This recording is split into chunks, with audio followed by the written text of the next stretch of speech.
Hey everybody, welcome back to my channel.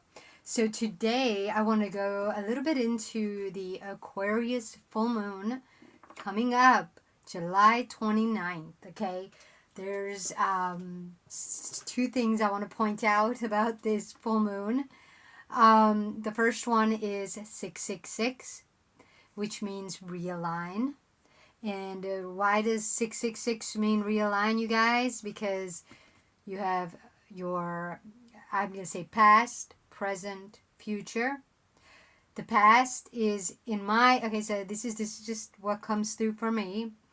The past is where your Mercury grew up and learned things subconsciously. So the 12th and first house of your subconscious and identity, right? And 6th and 7th house, which is your Mercury body and your relationships to external people. But remember that 7th house, Libra, and the first house, Aries, okay, that's fire and air. Before you take what someone externally says as this is truth, you need to bring it in to that fire Mars, and that fire Mars is going to connect through your third eye. Okay, so the third eye, Neptune, which is that 12th house subconscious, right? But Neptune is going to come in and talk to Holy Spirit. It's going to realign you with your 4th and 5th house, which is your sun and moon. Okay, so it's what you grow up listening to versus who you really are and what aligns with you. So to me, guys, the 666 is going to pretty much say your past subconscious mind trying to take the present, which is, and you know, that these numbers, it's hard to tell you without looking at the chart. Okay, but the present is basically your Venus and Mercury when they are taking things out together. Okay, and then the future is what Mars is going to carry out with the sun. Okay, that's the future. But here's the glitch. Okay, the present and the future are tied together by your ICMC. Okay, so your IC is what you are, you grew up with, your ancestors, your inner child, your IC. Your MC is what you're trying to evolve. So in order to create a better future, you need to examine the past. Okay, examine your past. What is subconsciously hidden?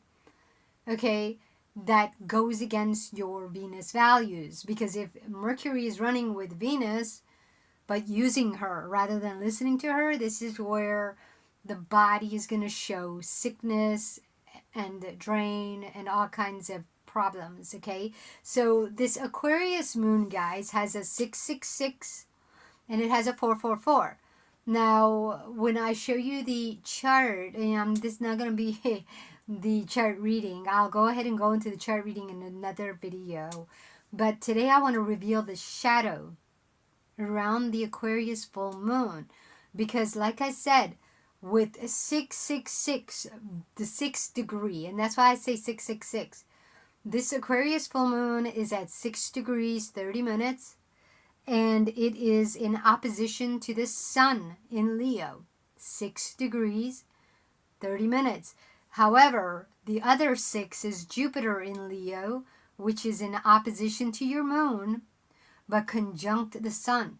By the 444, Pluto retrograde in Aquarius, Uranus in Gemini, and Neptune retrograde in Aries are all trine. They're fixing your boat.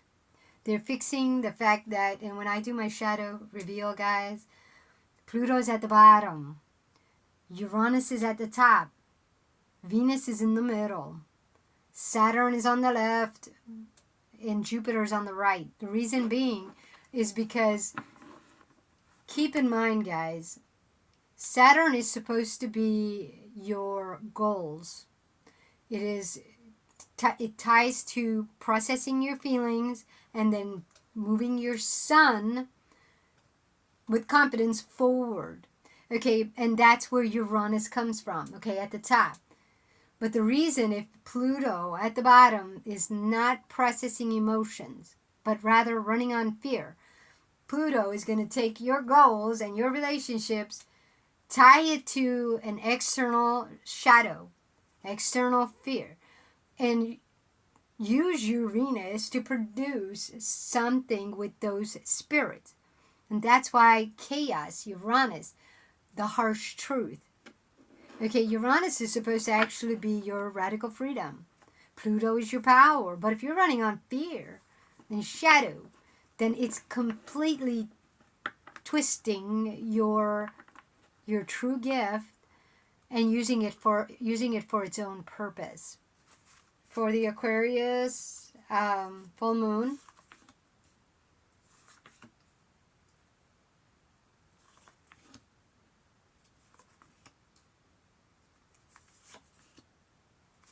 so we're gonna move it a little bit.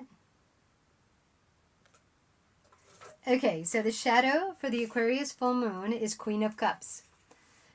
This is survival mode. You've got your past, right? If this is your present, she's supposed to be creating your future. The past is run by an external spirit. The future is run by an external spirit. And she isn't even herself. She's been locked up in a prison, and Black Moon Lilith sits here keeping you in survival mode, not allowing you to be real. Okay? And you can't even produce reality. Not with those two external spirits, because they don't have you in mind. Alligators want to eat you. They don't have your best interest in mind. They have theirs. They're looking for food, but they're using you to get it. Okay, so that's the shadow, which is basically what I just talked about. The fear that keeps this going is the Nine of Pentacles. Once again, she's in a mirror. She's almost, it's almost like a reflection, but she's coming out of the mirror. So your third eye, you're coming out and you're using external spirit knowledge to tell you who you are supposed to be. That's not true though. That's a fear. Your Neptune never should have went out. It should have stayed in and talked to Holy Spirit about who you really are, rather than going to external spirits.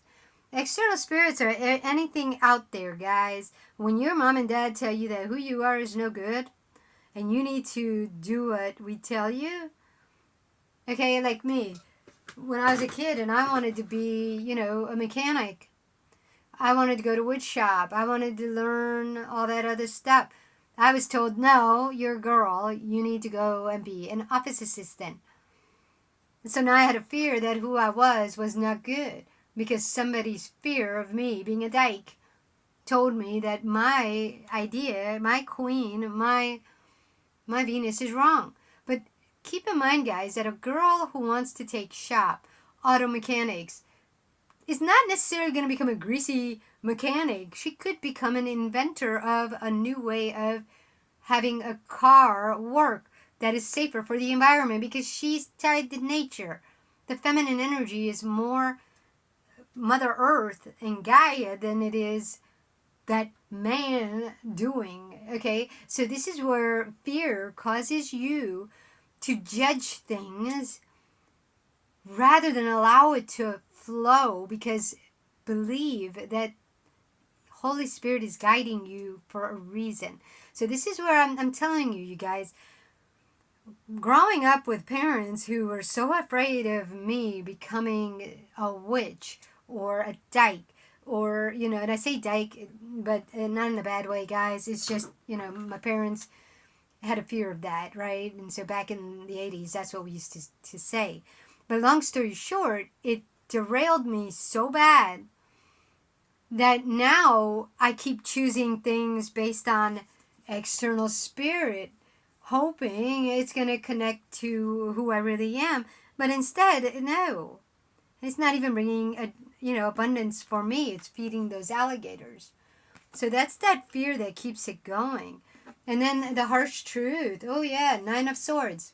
It's been a long time since we got Medusa here. But what did Medusa do, guys? Medusa gave up her Venus, her internal Venus, for external Athena. And this is where Pallas Athena comes in, strategy, you guys.